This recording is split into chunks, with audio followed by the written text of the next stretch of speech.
Ladies and gentlemen, the show we've all been waiting for, Paranormal Buzz Radio is proud to present REP Paranormal and Friends with your hosts, Kim Purvis and Allison Robinson.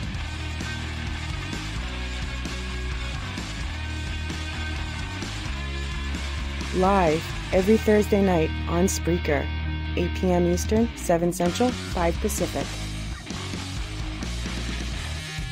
Be sure to check out their Facebook page, REP Paranormal Busters.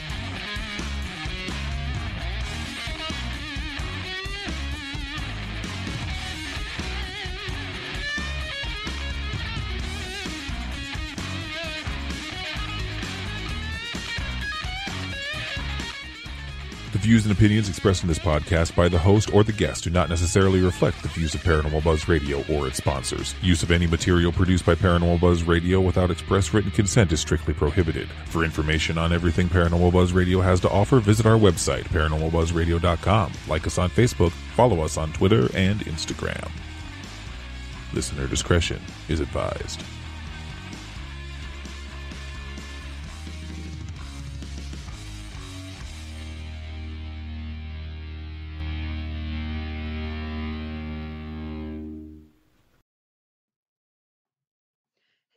Welcome to another night of REP Paranormal and Friends. We are welcoming back our friend who is a medium, a demon seer, and an author, June Lundgren. Welcome back to the show.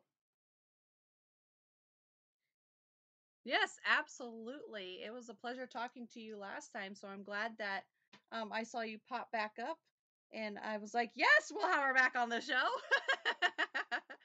So for some of our new listeners, can you kind of give us a little bit of background on yourself and what you do?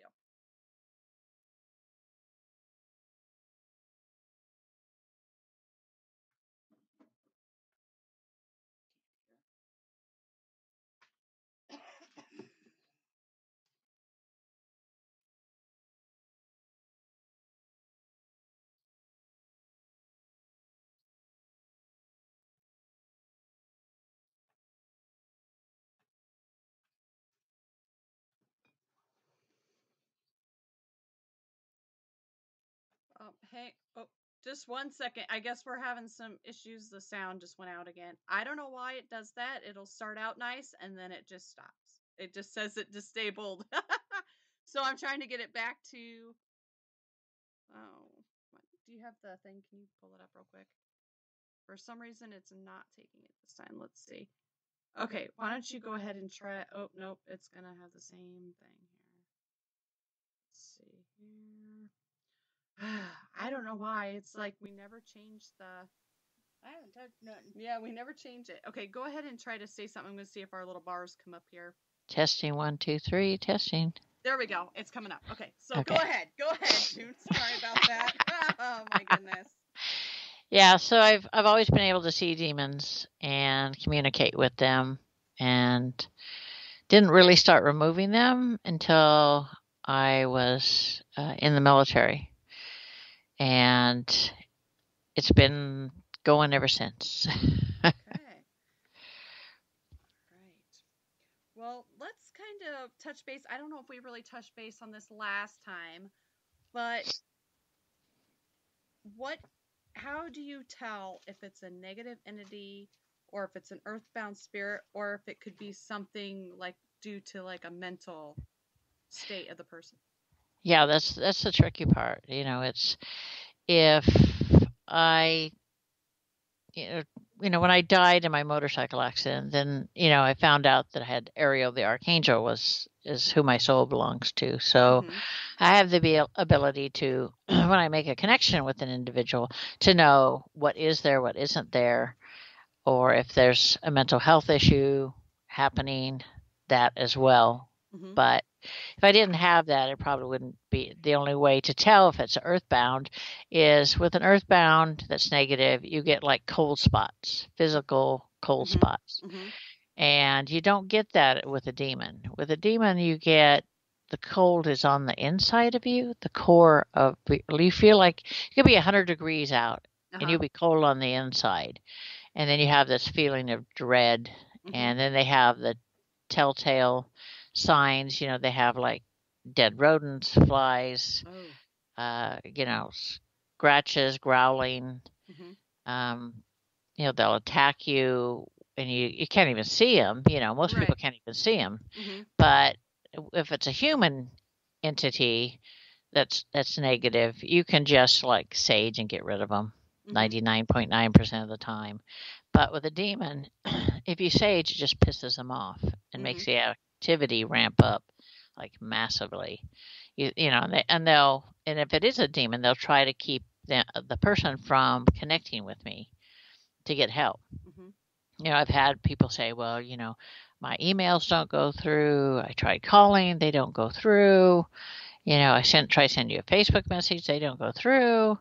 They're like, we don't know what to do. And eventually they get through.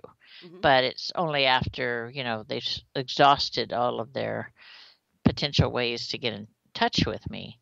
Okay. But the one thing that works is that the person's guides and guardians have ways of being able to manipulate the person to get them where they need to be to connect with me.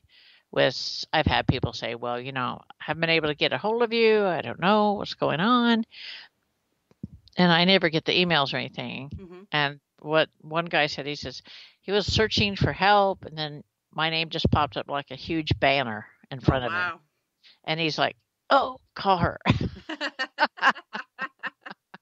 But they do all kinds of weird things like that, to help you get help. Mm-hmm. But if they weren't helping you, it could be a while. I've had people that have had. I had one lady with a demon possession. She had 11 demons in her. She dealt with it for like 20 years. Oh wow! Yeah, it was an interesting exorcism. Oh, I bet. What were her symptoms, or what did she show, and how did you know that there was like 11 of them? I guess I've never heard of anybody being possessed by more than one. Oh yeah, it's like the old saying, we are legion, for we are many.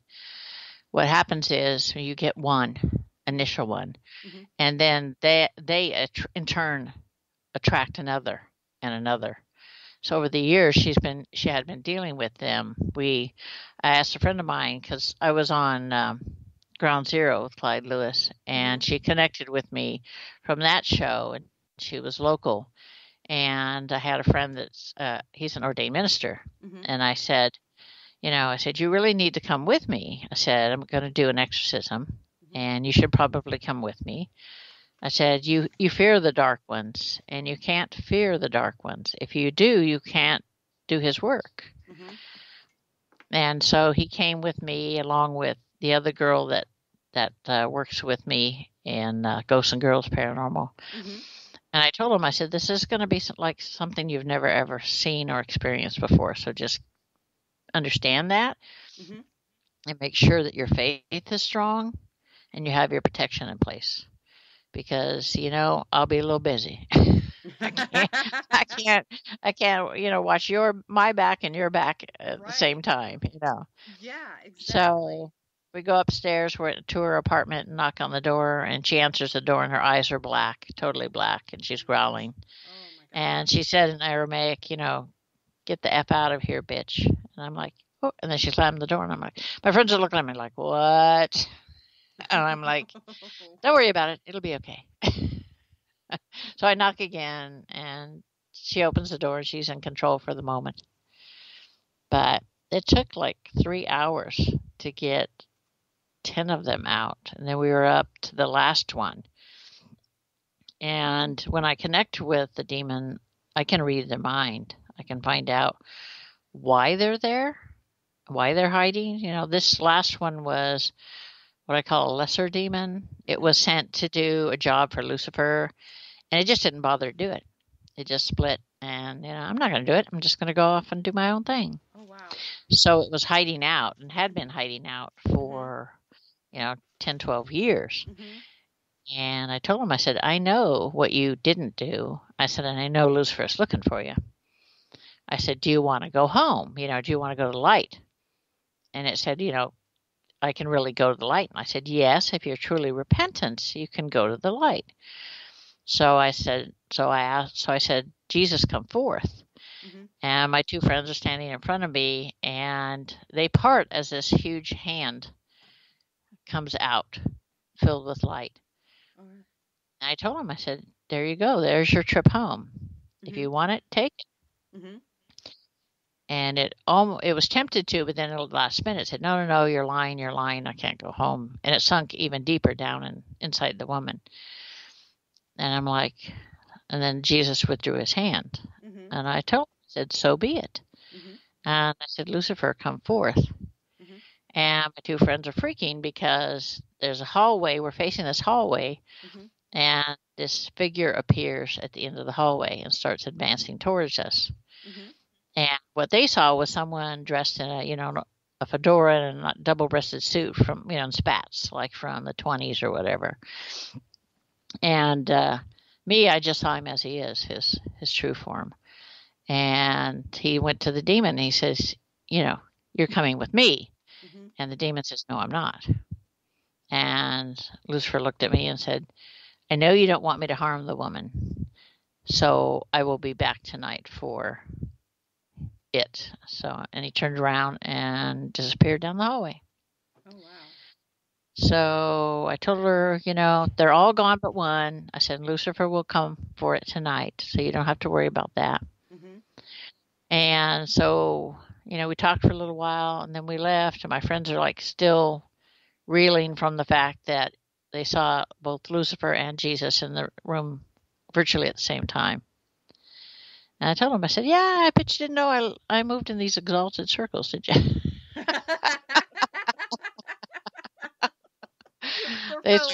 They started laughing. And so we all went home to our respective beds. Mm-hmm. And then at 3 a.m., we all woke up and heard it's done. Oh, wow. So I called her the next day to see how she was doing. She says she hadn't felt like that in years. She felt light, felt clear. I said, please get counseling. You have PTSD. You have had these things with you for 20 years. Get help quickly. Wow. Yeah, that's insane. We had a guest on that his mother had actually been possessed for like 12 years or so. Yeah, it happens. But that's the longest I had ever heard. I've never heard of 20, let alone more than one demon. So that's very interesting. How did they find her? Like, what makes them attached to somebody else? Like, what? Well, this woman was very spiritual person, and she had kind of turned away from it. And because life got the better of her, and she'd had, some bad times and stuff, and she was drinking. And so she went into a bar one day, not such a good bar, and wrong place, right time, and the first one attached. Oh no. And then after that, wherever you go, you're gonna attract these things. And they just kept coming. And it's like, people are like, well, how do you get 11 demons inside of a person? I said, no, you're thinking like a human. I said, it's not a matter of space. You don't have enough space in there. Right, yeah. I said, it's not that way. Right, I said, yeah. You don't realize these are just pure energy. So there's plenty of space. Yeah. It's not an actual being that's taking up space in your body. Yeah, when she contacted me, I always have somebody, send me a picture so I can see. So she sent me a picture. I'm like, holy crap, 11, really? Oh my gosh! Now, when you do exorcisms, do you have a specific way? I mean, I've seen it done different ways, and I've heard of people doing it different ways. Do you have a specific way that works? Well, a lot of people, like the Vatican, when they do an exorcism, they go through this, they have a certain writ that they read, a certain way of doing it, and that sort of thing. And sometimes it can take them years to do, to remove a possessed, remove the demons from a possessed person. I asked Michael about that one time, the archangel. I said, what's up with that, Michael? And he's like, there are certain requirements for removing a demon. You have to have faith in yourself, absolute faith in yourself, absolute faith in what you're doing, and absolute faith in God. If you doubt, that you can do this, or if you have doubt in what you're doing, or if you're going to do it right, or whatever, it can take you a long time to do the removal. Mm-hmm. But me, I don't do anything like that. I don't need to. All I have to do is touch the person, and I can pull them, and I start pulling them out. Okay. Wow. It's just like, that's I prepare before I go. I tell Michael and the others, I'm like, you guys got to hang out. We're going to do this. And we just do it. Because when Ariel comes forward, Mm-hmm. there's a physical difference. People tell me they see wings coming out of my shoulders. My eyes turn white. Mm-hmm. And my hair it turns darker. And my eyes turn white and with little flecks of green in them. And I'm like, and my voice changes. Mm-hmm. My face looks about 20 years old. And they're like, do you know this happens? I was like, A, I'm a little bit busy doing the removal. B, I don't have a mirror. C, I don't care. I just want to get the job done. Right. Yeah. Exactly. Oh my goodness. Now, when there is like a physical manifestation, now, what does a demon look like? What happens is when there's a physical manifestation, like say you have a demon, there's a demon in your house. Mm-hmm. It will look into your mind and it will pull out your preconceived idea of what it should look like, the image, whether it's, cloven hooves or whether it's half man, whatever it is. Mm-hmm. They look into your mind, they pull out that image and they amplify it 100-fold, and they make you see them in that image. Mm-hmm. And they do that to elicit fear, because they feed off the fear and the anxiety and the worry and all the negative emotions. Mm-hmm. They can't do that with me because I see them in their true form in the first place. So it's like, really? Okay. Show yourself as a spider. Come on. I hate spiders. Yeah. Okay. I'm not a spider person. Thanks. But it's like. So what if there's somebody that you absolutely just hate, despise? Can they look like that person? Yeah, they can, but they won't. If they're usually a demon, if they're starting to attach themselves to an individual, will take on the persona of someone that you love that's passed, mm-hmm. or something that's you're not going to be afraid of, like a child, mm-hmm. or a dog or whatever, mm-hmm. to get your trust. Once they build up your trust, then they're revealed what they really look like. And by that time, you're screwed because mm-hmm. they've already attached themselves to you. Mm-hmm. Now, I've heard like in some cases where they have to find out the demon's name to be able to get rid of them. Is that true? Do you think that's true? No. If they want to believe that, that's fine. Uh-huh. I mean, they're like, oh, if you know the name, it gives you power over them. I know the name of every demon I encounter. Mm-hmm. But it irritates them when you know their name. They hate it really badly. Mm-hmm. But it makes them all the more defensive if you start, hammering on them and saying, what's your name, and I tell them, I don't have to ask you your name. I know what your name is. Mm-hmm. And most of the ones that I encounter are ones that Ariel has encountered in any one of her 131 lifetimes. Okay. So it's all a matter of, it's like, I know you, yeah. You're an ass. Didn't you learn anything the last time? No, you didn't. She really hates that. Oh, gosh, that's funny. Let's see here. I had another question. I got to think of what it was again.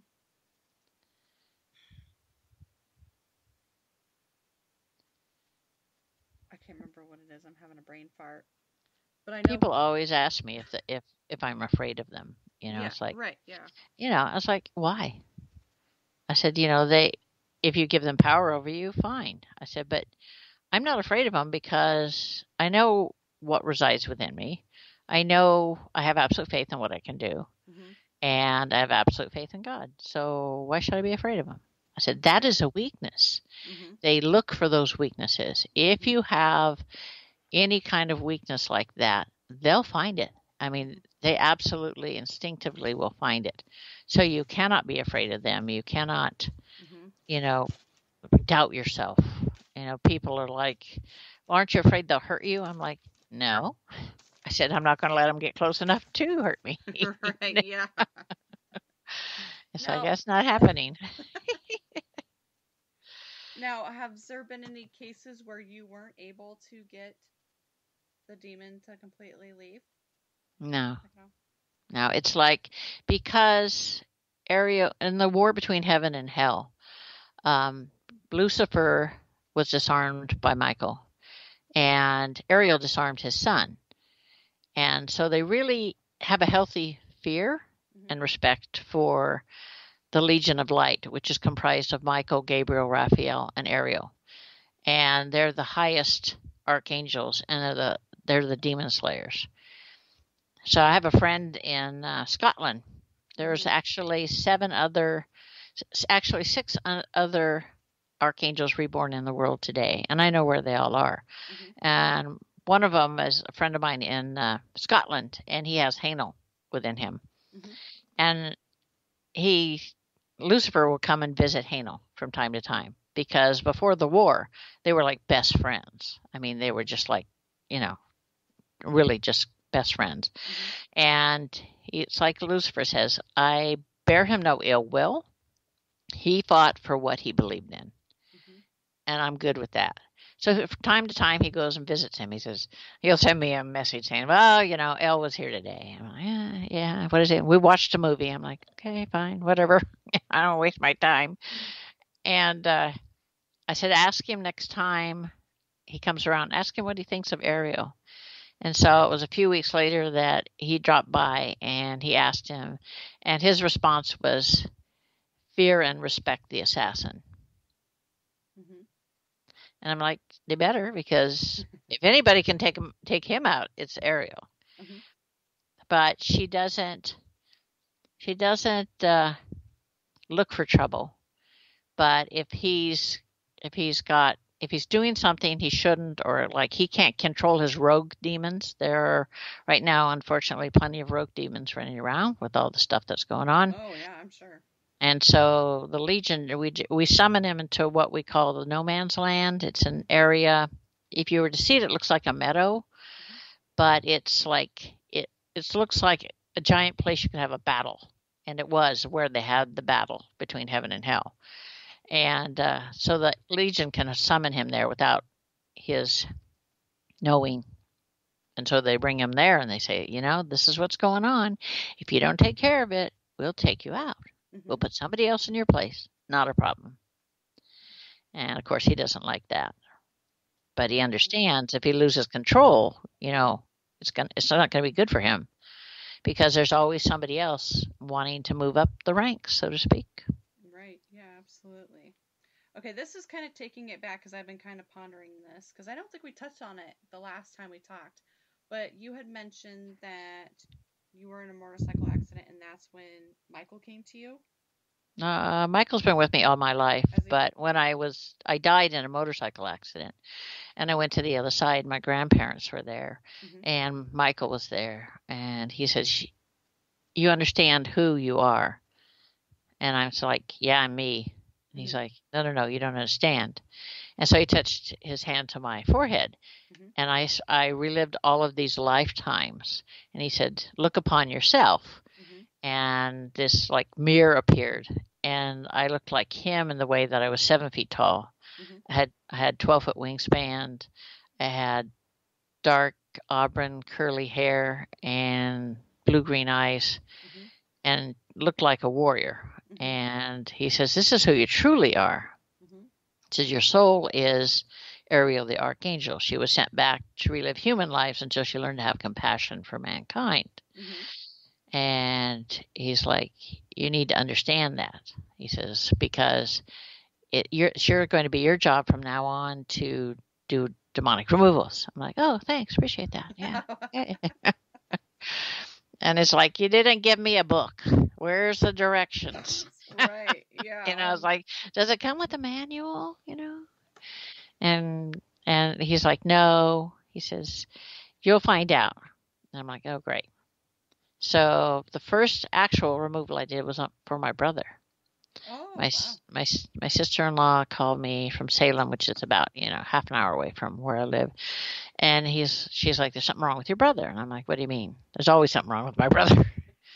She's like, "No, his eyes have been turning black and he's been growling." I'm like, "Oh, that's really good." Oh my gosh. She said, "You need to come down here and help." I said, "Well, don't tell him I'm coming, because you can't forewarn the demon." Mm-hmm. So Michael and Gabe are with me, and they're like, "Okay, just park in front of the house, get out of the car, and stand there." Mm-hmm. I'm like, "Okay," and he's like, "Summon the demon towards you, call it towards you." I'm like, "What? Are you out of your mind? Thing's gonna kill my butt, Yeah. And he's like, "No, no, no." He said, "You got my back," and he's like, "Yeah, we got your back." So I summoned the demon, and it came out through the wall, the house wall, and kept coming towards me, advancing towards me. And it was like calling me everything but a white woman. And I'm like, Oh my gosh. "Really?"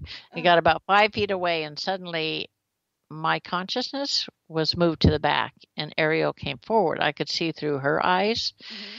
and I heard her speak to it in Aramaic, saying, "Stupid demon, do you not know who I am?" Mm-hmm. And once he realized who it was, he was scared. The demon was scared. Wow. Oh yeah, it's like, so she grabbed it by the throat and sliced it through with her sword, white light sword. Oh my gosh. And then she went back inside, and then my consciousness came forward.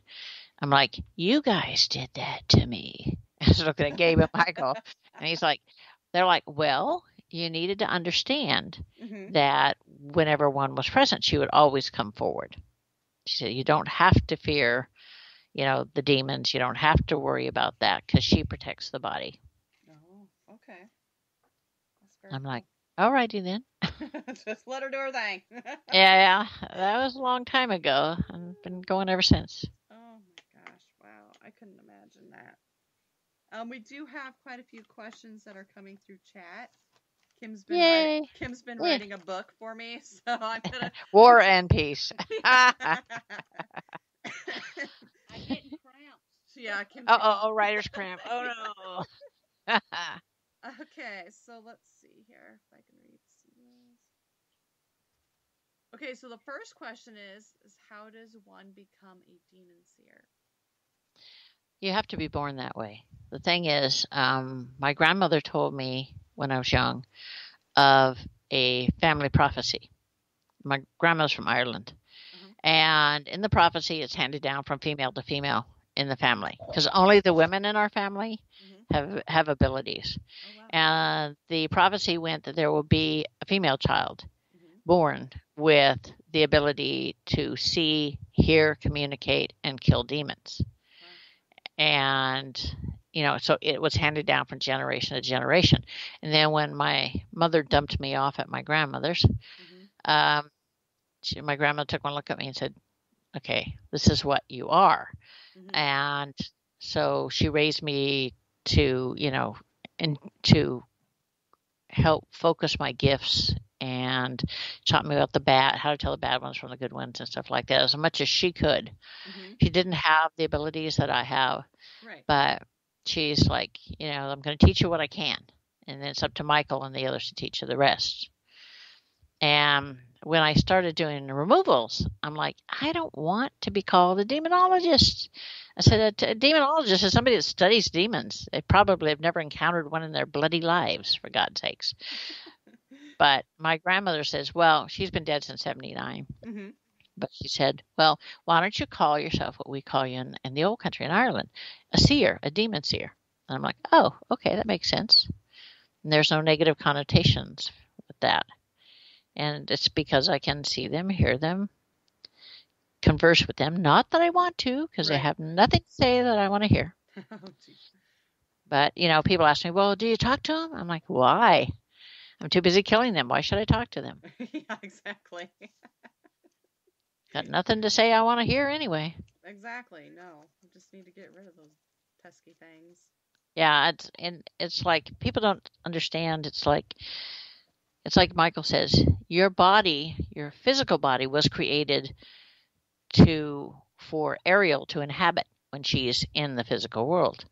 Because it's a lot of people think that she's, like external. I'm like, no. It's not that way. It's my soul is her. That's why I can see through her eyes. I can hear through her what she hears. I can see what she sees. I don't know. It's mind blowing to me. I don't think I could handle that. Honestly. It's not for everybody. It's not something, dealing with demons is not something that it's something that's a calling, not something that you're like, get up one day and say, oh, I want to do that. Yeah. Right. And a lot of people that are demonologists and that do try to do removals and things like that, they have a lot of health issues. They have a lot of, they usually don't live very long. I have no health issues at all. That's good. I don't care. I just dropped 115 pounds in the last year. Nice. So, wow. That's awesome. But I thought it's time. Okay. But, other than that, I have no health issues, and now I don't have that either. So that's good. That's great. All right. Let's see here. We got another question. How many demons per day do you think you see? You can see them everywhere. You can see them everywhere. When I go out, a lot of them I'll ignore. If they're just hanging out and they're not bothering anyone, then, just Ariel's presence alone makes them run the other way. So it's like, yeah. I'm like, if they're bothering somebody, then I'll take them out because I can do it in a second. It's not a big deal. But I'd say on average, if I'm like out and about, probably 10 to 12. Okay. That's still quite a few. Yeah. Well, the clinic where I work backs up to a graveyard. Oh. Yeah. Oh my goodness. Yeah. A few years ago, I was coming out. I was working late, so get it off at 7, coming out. And I'm walking across the street to the parking lot, and I'm looking at down the end of the street. It's a short 1-block street. And there's this demon standing down there. It's like, I'm like, what is this? High noon, for God's sakes? What the heck? Yeah. And I told him, I said, just go away. You're bothering me. Just leave before I kill you. Turned around and walked away. I'm like, yeah. I'm not in the mood. Get out. Yeah, exactly. Gosh, I wish I could do that with some people. Oh, yeah. Yeah, the 2-legged ones is another situation. Yeah. Exactly. Okay, we got another question here. Has a demon ever fought back, and if so, what happened? Oh yeah, they fight back all the time because they know that if if they don't, she'll just kill them. She'll just run a white light sword through them. They're dead, and they don't want to die because if they die, there's no coming back. Once you slice through them, their atoms are spread among the stars. It's kind of funny because I remember the first time I saw it, I'm like, wow, that's cool. It's like sand, just spreading to the stars. Wow. I'm like, that's cool. Yeah, they fight. Believe me, they fight. They don't give up. They go at it, but they can't win. I mean, she's the elite demon slayer. She's one of the best of the best. And she doesn't take any chances. And she knows after billions of years of fighting them, she knows exactly, what their weaknesses are and stuff. Yeah. Oh, yeah. After, that many years, she would know. I told her she needs to take a vacation sometimes. Yeah, so you can. But every one of my vacations turned into a busman's holiday. Oh, my gosh. Yeah, it's like, went to England in 17, my son, took my son with me. We went to England and get there and it's like, we're having a good time, and I get this message from a friend of mine in Florida and she's like, I said, well, I can't call you. I said, I'm in the UK. And she's like, oh, well, there's this woman in the UK that needs help. And I'm like, fine, whatever. I said, just send me the information, So she sent me the information, and I sent a Facebook message to the woman. And the woman's like, I normally don't respond to messages like this, but something compelled me to to answer. She Uh-huh. owned a place called the Cage. It was a medieval women's prison, and for witches. Oh. Yeah. Hmm. It looks like, to me, it looks just like a regular house, but Right. the minute the minute you go inside or the Inside. minute you look at it, you know exactly what's there. Mm-hmm. And she hadn't been able to live in it she bought it, and of course she wasn't warned about it, and she hadn't been able to. She lived in one room for like 5 years Oh, wow. because it was so bad. The house was so bad, so Oh. much demonic activity. Oh, I wow. told her, I said, "Don't worry about it." I said, "Send me a picture of the house. I'll remove the demons while I'm on the treadmill. Thanks. Okay." So I was on the treadmill, did the removal, and she called me and said, "Well, I have this American psychic coming tomorrow, and he doesn't deal with negatives." Mm-hmm. And I said, "Well, there's nothing left. His Mm-hmm. name is Chris Fleming." And I'm like, "Yeah, Oh. I know." I Mm-hmm. said, "I know him." Mm-hmm. And she says he doesn't deal with negatives. He doesn't want to deal with any negatives. I told him, I said, "Just tell him it's gone. I took it out, no problem." Mm-hmm. So when he showed up the next day and went through the house, he Mm-hmm. said, "There's nothing negative left here." Mm-hmm. I'm like, "Yeah, I do good work. Come on, Yeah. Stop second guessing me. you know, come on." But that was interesting because in a past life, I was one of the witches that was killed. Oh, really? It was Wow. hung. Yeah, they hung them back then Right. Yeah. in England, Mm-hmm. and yeah, I was one of the ones that was hung. I'm like, Oh. "Look, see how it is, no good deed goes unpunished." I Mm-hmm. was removing a demon from somebody, and I did it in that lifetime, and they accused me of being a witch, and so they hung me. Damn it! Wow. Jeez. And no good deed goes unpunished. Right. Yeah. Exactly. Back then, you probably could have looked at somebody wrong, and they would have called you a witch. Oh yeah, yeah. Henry VIII did that to me. And I was visiting my friend Howard Hughes, who has the Unexplained Files. Uh-huh. And he wanted to take me to Hampton Court. And I'm like, "Okay, I've never heard of Hampton Court, but if Right. you want to, I'll meet you there." Well, he wanted to take me on a tour and do a live interview. And I'm like, "Okay." So we went there and we had lunch, and then we go out into the main hallway to the entrance of the castle. And the door opens at the far end to my left, and Howard's like, "What are you looking at?" I said, "That door's opening down there. Huge, old wooden doors with Oh. wrought iron, Mm-hmm. and out pokes, so, how somebody will just peek around the corner. Mm-hmm. Here's Henry VIII, and he's peeking around the corner. Oh. And I'm like,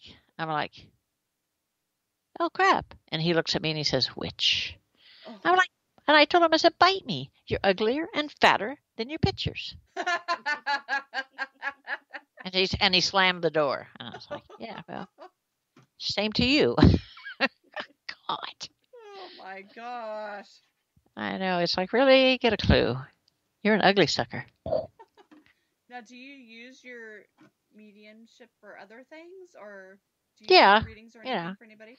Yeah. Oh, yeah. I do readings and stuff like that, and people will.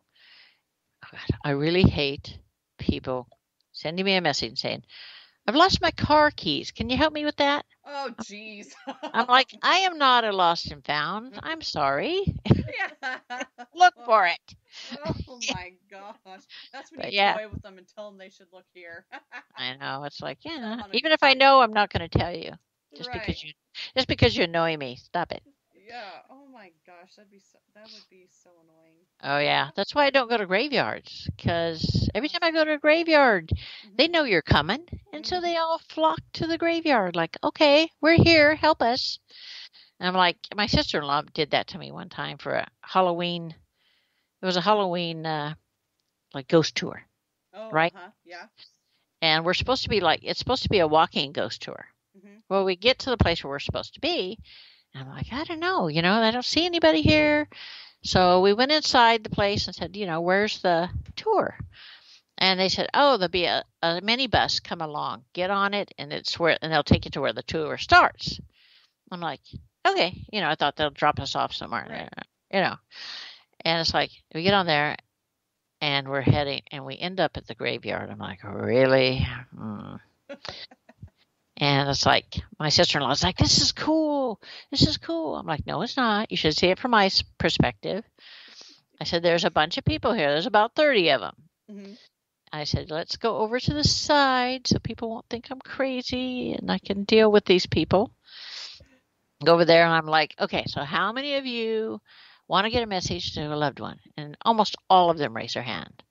And I said, put your hands down. Unless you've got a phone number and an address for me, it's not happening. And they're bummed. I'm like, how many of you want to go home? And they all raise their hands except one guy. I'm like, okay, let me create a white light tunnel and you guys can go home. So they all went home except this one guy. I'm like, and what is your problem? And he's like, I was killed in a car accident on the way to meet my lover, and I was married. So he's covered in blood. He's wearing a suit, and he's got his briefcase and everything, and he's just covered in blood. I'm like, will you at least get out of your death state? I said, you're stuck in your death state, for God's sakes. Get a clue. So he was worried about people judging, about God judging him because he sinned. I'm like, you know what? You're going to have to answer for it. Mm-hmm. So, suck it up and just cross over and deal with it. Right. Yeah. But he refused. He walked off. I'm like, fine. Don't come to me when you want to cross then. People are crazy. Yeah, that's an understatement. Even the dead ones. Even the dead ones. Yep. Exactly. You get those crotchety old grumpy ones. Oh, yeah. It's like, oh. I had this one where they called me in and they said, well, there's this huge shadow man. And this was a children's theater. And he was scaring the kids. So I'm like, okay, all right, I'll come, I'll come help. So I got there and I'm looking around and here's this shadow person comes out. And I'm like, really? That's the best you can do? I'm like, you're not even a shadow person. And I made him let go of the image. So here he is, a short, fat, balding dude who never got any respect in life, so he was darn sure going to get it in death. I'm like, that's not nice, scaring the kids. Mm-hmm. I'm going to send you home. You don't need to be here. So, told him not to be a butthead. Yeah. Oh, God. That's what gets me when you go in and you do an investigation or something like that. And mm-hmm. It's like I told Zach Baggins, do not provoke. You have no idea what's here. Do not provoke. And when I did the show, they're like, the producer says, don't take out any demons until after they've done the investigation. Oh, yeah. And I'm like, really? Yeah. Yeah, they want to make it interesting. I'm like, really? And that's when he asked to see what I see. And I told him, you don't want to see what I see. Mm-hmm. It's not good for you. You'll have nightmares. Mm-hmm. But he wanted to, so he held my hand. When he saw it over in the corner, chained to the wall, he let go of my hand so quick. I'm like, yeah, how's your back doing? I said they look for your weak spots, and that's your weak spot. Mm-hmm. He says what you don't hear on the tape is what they edited out was. He said, well, at first it was beautiful. The minute I touched your hand, I saw a white light. It was beautiful. It was peaceful. And then a curtain came up and I saw it. Mm-hmm. I'm like, yeah, what can I say? This is what I see. Right. And then he like ran out of the hotel, Mm-hmm. And I'm like, he needs to come back here and let me take that away from him. Take my vision away from him because he'll be seeing that for the rest of his life. Oh, and it will not be good. Mm-hmm. So Billy was my cameraman, and he called Billy, and he says, I don't think that woman knows what she's doing. I'm thinking to myself, no, honey, I know exactly what I'm doing. You may not. He was trying to tell me, I've dealt with demons before, and I thought to myself, you haven't even touched the tip of the iceberg, honey. Right, but didn't say it. I'm like, so right. He came back, and I took the sight away from him because he was telling Billy, I'm seeing things, I'm hearing things. And Billy's told him, she told me that you would see what she sees, hear what she hears. I'm like, it's not good for your health. Come back, I'll take it off. Excuse me. All of a sudden, I just got a cough.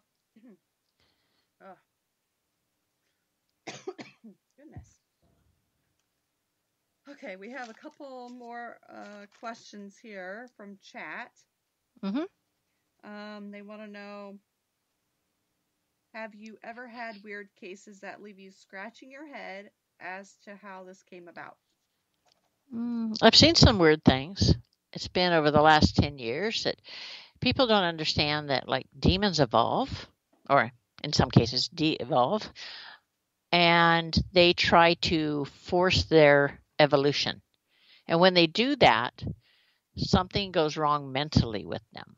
They just, like, I've had cases where you have a demon, and you know it's a demon. It looks like a demon, walks like a demon, talks like a demon. It is a demon, but it's not behaving normally. It's like, if it was alive, if it was a human, I say they were schizophrenic, and they will take chances. They will be extraordinarily vicious, and some of them will like to torture the individual psychologically. And I'm like, when the first time I came across one of those, I thought, what did you do? Because you're crazy. You're not a normal demon. What's up with that? And, it's like, that's kind of weird. And the other thing was, I've been doing this for a long time. And then one night I was traveling home from work. It's about 8 o'clock at night. It's dark out, and the streets are like deserted. I live in a small town, so the streets are like deserted. And I'm driving down this hill, and I hear like clicking, like castanets almost, and wings, like big wings, like raptor wings or something like that. It just makes huge noise. And I'm looking up, I lean forward and look through my windshield, and there's no other way to describe them. Here's these harpies. No other way to describe them. They're harpies. I'm like, what the hell? My great grandmother, who's one of my guardians, she's like, don't acknowledge them. Just keep going, or they'll bug you. And I'm like, okay. And I'm sitting there, and I had to stop at the stoplight, and I'm watching them and everything. I'm like, that's cool. I don't know what you are. And then that's when my great grandmother said, these are harpies. They're the scavengers. I'm like, I thought all demons were scavengers. She's like, no. These are the ones that come to condemned souls. I'm like, oh, kind of like Grim Reaper, but only, they're uglier.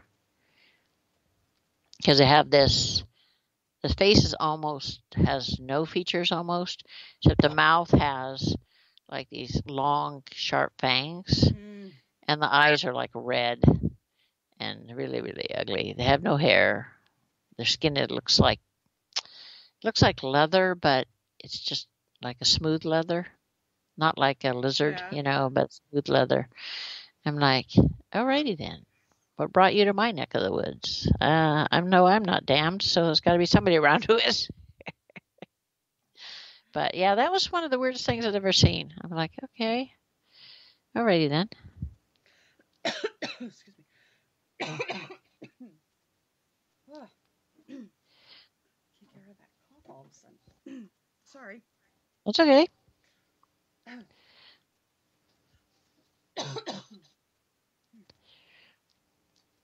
Okay, I think it's calm for now. It's been a little while because I had COVID about a month or so ago. I still have some respiratory issues from that. Oh yeah, it usually takes a couple months to go away. Yeah. Yeah, so every now and then it pops up, but okay, let's see here. We had one more question, I believe, from chat. I think we're caught up. What's been your most difficult case you have had at this point in your career? I think, well, the exorcism of that woman was quite interesting. That was a difficult case, but I think the worst case was when I went to Stonehenge. That was quite interesting. That would be neat. I was down there, and it's like, really? Where are all these freaking demons coming from? And then I realized that Stonehenge sits on ley lines where 6 ley lines intersect. So it's a place of power. and the demons utilize them, the ley lines, like like a subway system. They Right. they feed off the energy from it, and they travel them. And there had to be about 30 or 40 of them there. And I'm like, Wow. alrighty then. I was just watching them, observing them, because Yeah. they weren't bothering anybody, but they were there kind of like soaking up the energy from the ley lines. I thought that was interesting. And then I decided before I left to take them all out. It's like, that's 25, 30 that I don't have to deal with then later, Right. Why not? Yeah. They don't need to be here anyway, so there you go. Oh, jeez, that's funny. Yeah. Let them think that they're going to be okay, and then all of a sudden you just Yeah. scare them. Yeah. Yeah. Of course. It's the best way to do it. Give them a false sense of security. They do that to people. Right. Exactly. When there's they have a demon, and they'll bring in somebody to bless the house or to cleanse the house, and things will get quiet for a little while, maybe a couple days, couple weeks, couple months, and then all of a sudden the activity ramps up all over again, and so they lull you into a false sense of security, and then they zap you again. Oh my gosh, yeah, that is true, yeah. All right, I think that's about it for questions, but I want to kind of talk about, you have some books that are out. I do, and I'm actually just now finishing the editing on my Demon Seer book, the first of 4 volumes. Oh, wow, okay. It's going to be out this month. I'm hoping to get it out by mid-month. Definitely out before the end of the month. I had to rewrite it. It's been 2 years in the making, because when I originally wrote it, I wrote it in a way that people that knew something about the paranormal, would understand it, but people that didn't have little to no knowledge would not be able to understand or follow it. Mm-hmm. So I thought, that's not right. So I revamped the entire book to make it easier, simpler to follow. And I have some really good, I have a couple of chapters in there that people are really wanting. And one of them is where to find help and how to help yourself. Mm-hmm. And there's one on protection. And the where to find help one, I have, the Carl Johnson, the Johnson brothers, they've agreed to be in it because they want, so that people can go to them as well. Ron Fael, who is the Archbishop of the Order of Exorcists of St. Michael's, he's in it, and Father Doyle's in it. There's a couple of different nuns that do the clearing and the exorcisms and stuff. So I thought, I got together all these people and got all their links and everything and put it in there, so that people can find help. Oh, very nice. That's cool. Yeah.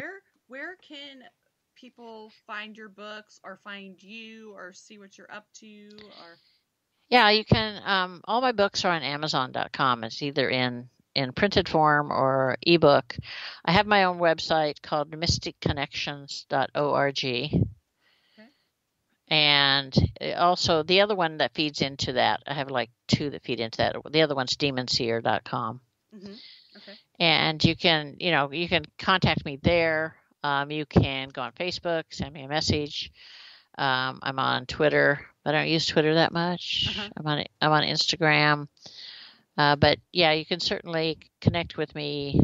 Just go into my website, and there's a tab for contact us. Okay. And you can just send me an email, and I'll respond. Usually I'll respond within 72 hours, depending on what my schedule is. Okay. But usually, what's a good thing to do is to send a picture with it, because I have a lot of people that are, thinking they're having problems with negative entities, and if they send me a picture of themselves, I can tell them what's there and do what I need to do to remove them. Okay, very nice, very nice. All right, so I like to give shout outs to everybody who was in chat tonight.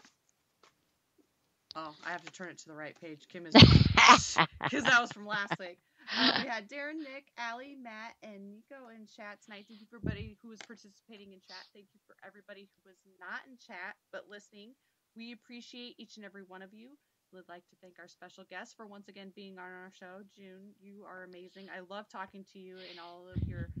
If people want to know more about the dark side, they can get the book that I wrote a couple years ago called The Dark Side of the Paranormal. Okay, that's on that's on Amazon. Yeah, it's in print or an ebook. Yeah. Okay. And it's been out a couple of years, and it's a big seller in Europe. A lot of people tell me that after reading it, it really, really helped them to understand. Oh, there's a lot. It's a condensed. It's not a very long book, but it's got a lot packed full with a lot of information. I bet there is a lot of information in it. I've got to get on it here, and I have a lot of books to read. I have a couple that I just received in the mail that I'm getting backed up on, but I have so many more that I want to purchase. Yeah, that's the problem. There's never enough hours in the day. It's like my husband's like, well, you used to read all the time. I said, yeah, but now I write them. So it's like there's never enough hours in a day. No, there's not. There's not. Yeah, I know exactly. There's just too many things going on anymore. But when I have a chance, I like to sit down and read a good book because that's all I used to ever do was read books, and now it's like as I'm older, it's like I find less and less time to be able to do it. Yeah, you do. I mean, I work full time, and it's like I work 40 hours a week, and then I do the removals on the weekends or whenever I can, and people because they blow up my email. It's like, holy cow. Yeah, exactly. Well, thank you once again for being on. Everybody, make sure you tune in next week for Mark Fiorentino. He's an author of Master of Reality. He'll be discussing Einstein's unified theory and how it's used to travel through space. So check into that. And once again, thank you everybody for listening, and thank you, June, for joining us. We appreciate all of you. Thanks for having me. Absolutely. Anytime.